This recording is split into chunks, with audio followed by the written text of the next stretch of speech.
6. Salut Alex. Un demi-milliard d'investissements pour le gouvernement du Québec dans Energex.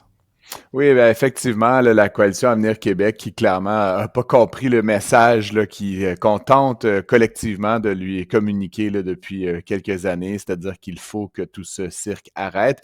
Malheureusement, là, évidemment, comme gouvernement en fin de vie, il continue un peu comme un dépendant à une différente substance, là, de la cocaïne ou autre, là, à envoyer de l'argent public dans des choses sans vraiment nous expliquer la raison.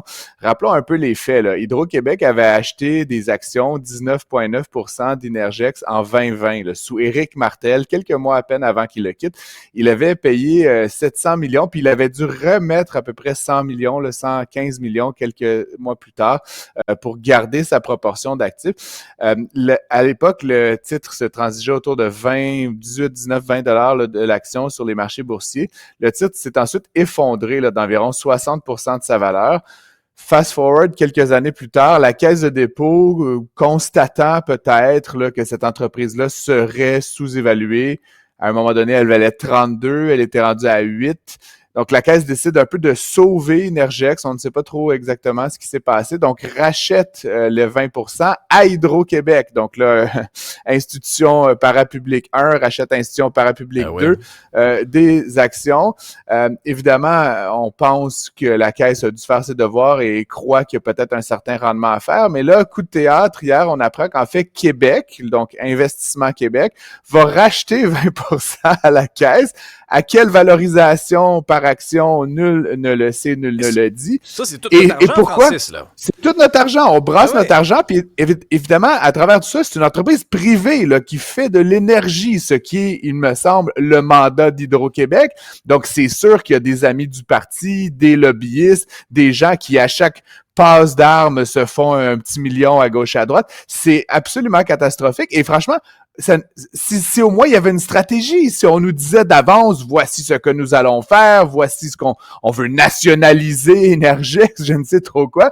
Mais non, en fait, on fait n'importe quoi. Et là, évidemment, ben là, hier, Investissement Québec qui dit, ah, mais c'est un investissement sécure, comprenez-vous, ça va être bon pour nous. Ben, dis-toi une chose, Alex, si c'est un investissement sécure, tu penses pas que toi, puis moi, puis Jean-Guy, on en aurait acheté, tu comprends? Ils nous ont pas La payé. raison la raison pour laquelle tu envoies Investissement Québec, c'est quand tu as un doute, évidemment. Sinon, à quoi bon utiliser de l'argent d'Investissement Québec? C'est supposé d'être un véhicule. J'ai fait des articles là-dessus, Alex. Investissement Québec, ça peut pas être à la fois une patente qui est rentable, qui prend des paris certains, puis une patente qui prend des investissements risqués pour soutenir l'économie du Québec. C'est l'un ou l'autre. Puis là, Investissement Québec, donc, qui cherche évidemment à être à peu près tout pour n'importe qui. Ultimement, ce que c'est que c'est le bras armé qui exécute pleinement des volontés, des commandes politiques.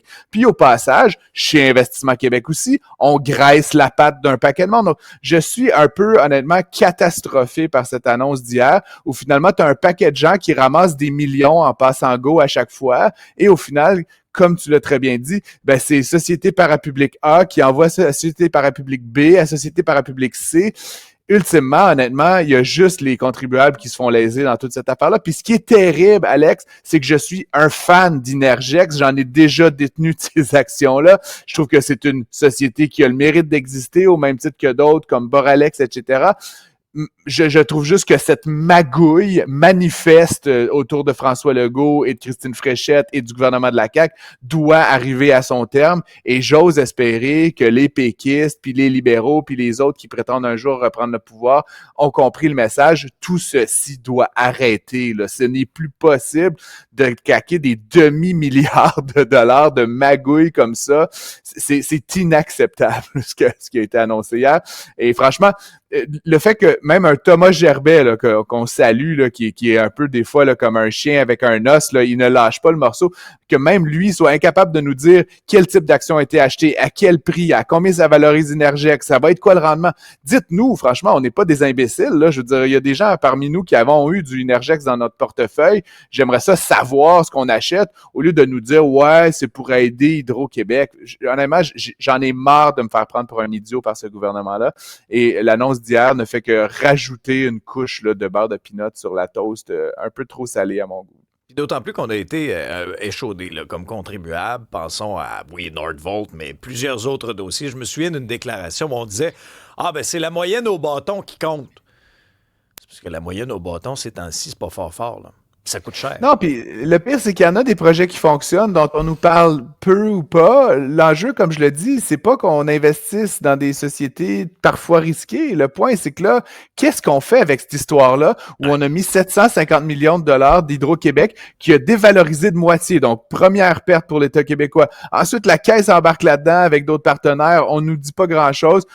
Évidemment, il y a eu une petite plus-value pour les actionnaires à ce moment-là, mais pour ceux qui ont acheté à 32, puis même à 25, puis même à 22 comme Hydro-Québec, ils ont été largement lésés là, par toute cette histoire-là. Puis là, le gouvernement, à travers IQ, qui en remet, comme je te dis, c'est juste, à un moment donné, je veux bien qu'on prenne des risques, mais soyons transparents et essayons pas d'entourlouper les Québécois en nous disant « Ah oui, c'est pour faire plaisir à elle, puis pour faire plaisir à lui, puis nanana, puis c'est pour sauver Hydro-Québec. » Tout ceci, honnêtement, a un beau petit parfum de bullshit à mes oreilles. Et comme je le dis, j'en ai un peu marre. Là. Il faut arrêter la dépense. Je sais pas comment d'autres façons l'exprimer. Puis surtout les dépenses superflues. Tu sais, l'éducation passe encore, là, puis la santé, puis les routes, j'en ai parlé ce week-end. Mais franchement, investir dans des sociétés privées qui n'en ont pas besoin, ça témoigne juste que nos marchés d'investissement sont à ce point superficiels qu'on n'est pas capable de lever des fonds. Je veux dire, si Innergex c'était un bon placement, ça se saurait. Puis des gens, comme je le dis, comme toi puis moi, auraient envie d'investir. Là, il faut les sauver à travers Investissement Québec. Les propriétaires de condos vont nous écouter avec attention, notamment parce que les règles changent. Là. C'est l'entrée en vigueur de cette attestation de l'état de copropriété, puis ça vient avec toutes sortes d'impacts. Là. Oui, ben je t'en ai parlé au début du mois, effectivement, Alex. Ouais. Là, c'est toute une série de nouveaux règlements là, qui entrent en vigueur ces jours-ci. Et là, c'est demain là, qu'entre en vigueur, notamment une des composantes très importantes, qui est, comme tu l'as bien expliqué, l'attestation qui décrit l'état de l'immeuble. Donc, si vous êtes copropriétaire là, dans une copropriété, là, il va falloir que fournir à un éventuel acheteur une description produite par le syndicat de copropriété dont il va être responsable. Hein? Donc, si jamais il fait des fausses déclarations, il pourrait y avoir des poursuites. Donc, une déclaration de l'État, c'est-à-dire est-ce que les fenêtres, la toiture, la maçonnerie, la dalle, toutes les composantes, l'ascenseur, s'il y en a un, est-ce que ça a été mis à jour? Si oui, quand? Dans quel état est-ce que c'est? Évidemment, tout ça s'accompagne d'une autre obligation qui est entrée en vigueur au début du mois, qui est de produire dans les 3 prochaines années ce qu'on appelle un carnet d'entretien puis une étude du fonds de prévoyance. Donc, il va falloir anticiper les coûts à venir. Puis c'est intéressant dans l'article de Stéphane Desjardins là, dans le journal de ce matin qui rappelle à juste titre carrément dans certains pays comme en Floride notamment là, des immeubles qui se sont effondrés, Alex. Là. C'est pas drôle. Là, à un moment donné, tu achètes un condo, là, 300, 400 000, puis une couple d'années d'après, le bâtiment, il tombe. Puis là, il y a des morts. Là, mais pourquoi? Pas à cause en bord de mer ou, tu sais, je sais pas, parce que les gens n'entretiennent pas les actifs. Puis là, ils se disent, ah, le prochain paiera pour faire la maçonnerie, pour refaire la dalle, pour refaire la charpente. Ben, à un moment donné, ça tombe, il y a des morts, tu perds 100% de ton investissement. Puis en plus, je suis persuadé que si un assureur fouille là-dedans puis découvre qu'il n'y avait pas, justement, eu de bonne déclaration, qu'il n'y avait pas eu d'argent mis au bon endroit, ben, ils vont pas payer puis ils vont même se tourner vers les syndicats, les administrateurs, etc.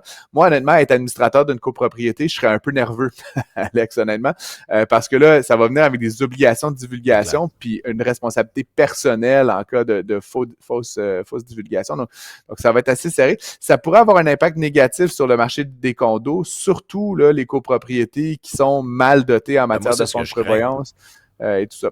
Mais en même temps, Alex, je veux dire, comme économiste, je préfère avoir le juste prix. Tu comprends? Moi, me faire dire, beau condo, 350 000. Ah oui, il y a un déficit d'entretien de 2 millions de dollars, ça bâtisse, mais on va faire semblant que c'est pas là. Dans les faits, là, quand tu achètes un condo, tu achètes l'obligation de réparation, l'obligation d'entretien.